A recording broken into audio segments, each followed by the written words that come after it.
Welcome to Azelinguistics. This channel is about all things linguistic, discussing topics in phonetics, phonology, morphology, syntax, semantics, and sociolinguistics. So let's see what we've got today.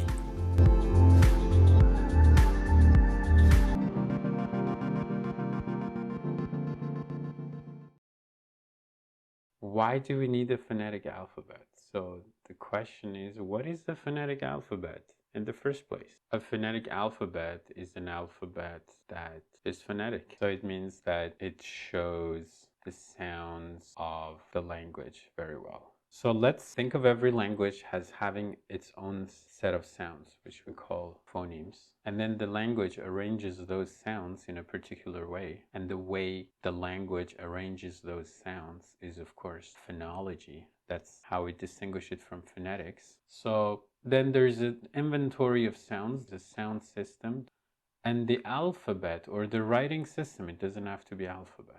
So every writing system of every language is expected to reasonably represent the sounds of the language. So by looking at the way the language is written, you would be able to figure out how to pronounce the words. Let's be more specific. For example, in English, like the letter CH, how do you pronounce, well, chair, in the word chair, it sounds ch.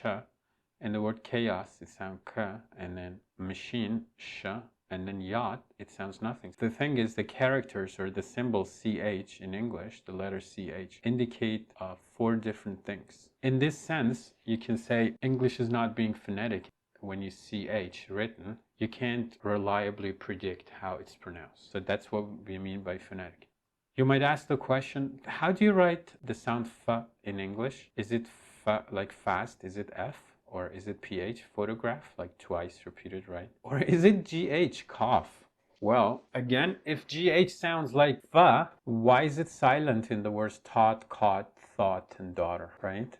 And then if GH is silent, it's not the only letters which are silent. There are other letters in English which are normally pronounced, like b in det, it's not pronounced. You wouldn't normally expect bet to be silent. Or na in column or solemn, or H in honor. So these are letters that are typically pronounced, but there are words for which they're not pronounced.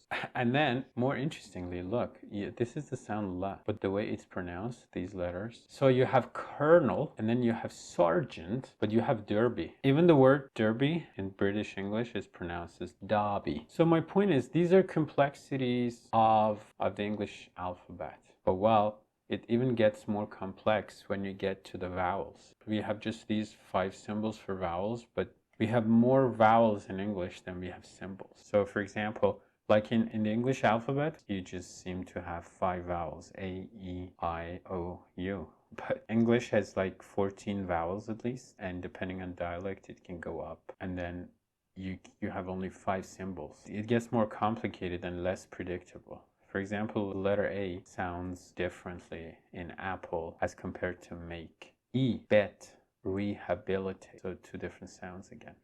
And then I, sank, sight, ski. O, rob, do, drove. And then U, bucket, duty. But for example, the sound E in ski is I, but in phoenix is OE. In C and keep, it's double E. But in C, as in the sense of body of water, or reap, and bleak, and it's EA. And in femur, it's just E. The sound E as in bit is I, and then democracy. In the word women, and the sound U, boot, moon. What about like put, book, could? And then there's this sound that has a name, it's called the schwa. And then here it's about, arena, Noah, femur, barren, as in fathom, and awesome, and awful. And then work, jerk, terse, bird, or the sound a, cap, or the sound a, cop, or father.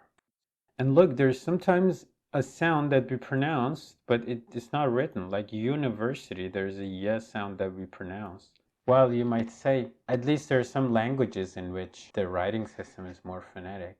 But I would say even if it's more phonetic, it's not easily predictable. Like for example, ch in German, it can be ch, like Bach or Buch, but it can also be ich. In Spanish, nueve and abuela, so it's the same sound but two different letters. And Portuguese, interestingly, look, this is real or real, but it's pronounced real. And in French, o and o, bo, and then to, it's the same sound. There are various reasons why regular writing systems or orthographies are not phonetic, a discussion which we will not get into in this video. But just to get an estimate or a rough understanding of how things work, one reason writing systems do not accurately represent their respective spoken languages is that spoken language evolves much faster than written language. For example, the Latin alphabet was adopted for a phonetic writing of the Turkish language in Turkey less than 100 years ago.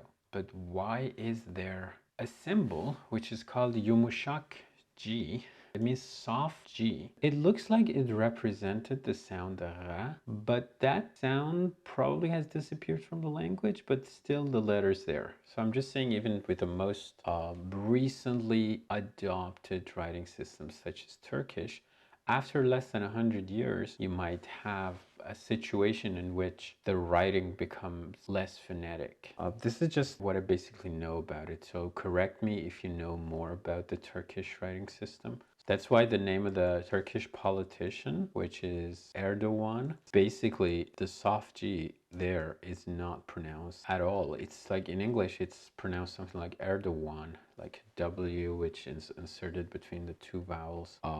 Basically, the G doesn't represent any sound.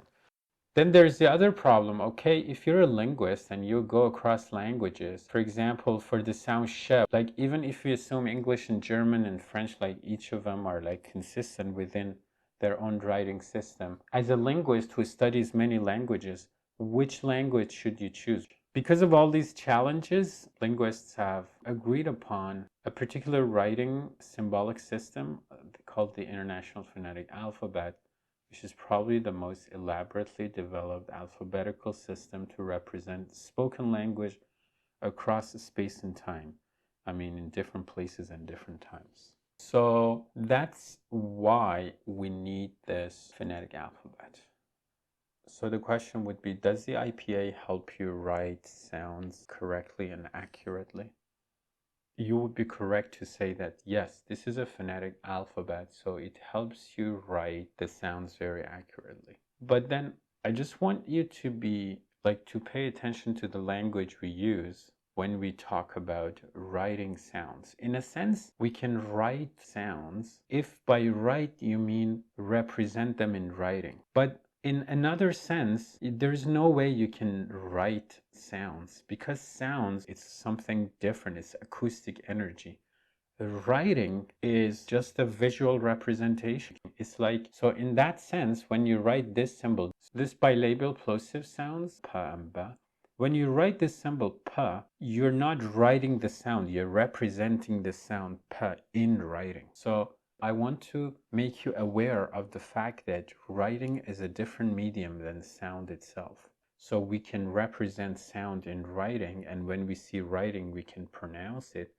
But each of these are happening in a different channel of communication. So we need to be aware of the fact that we shouldn't confuse the alphabet and the symbols with the sounds themselves. This alphabet is an attempt to systematically represent the sounds, but it doesn't mean it's perfectly doing that. It can be continuously improved, so you can learn this and you can critique it. So that's why this alphabet may be improved.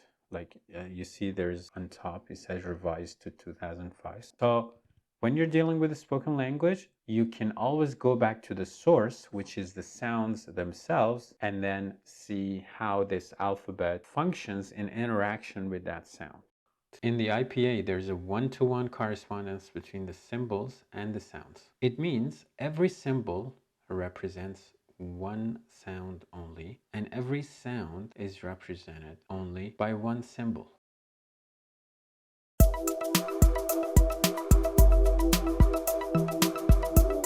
Thanks for your time and attention, and see you again soon.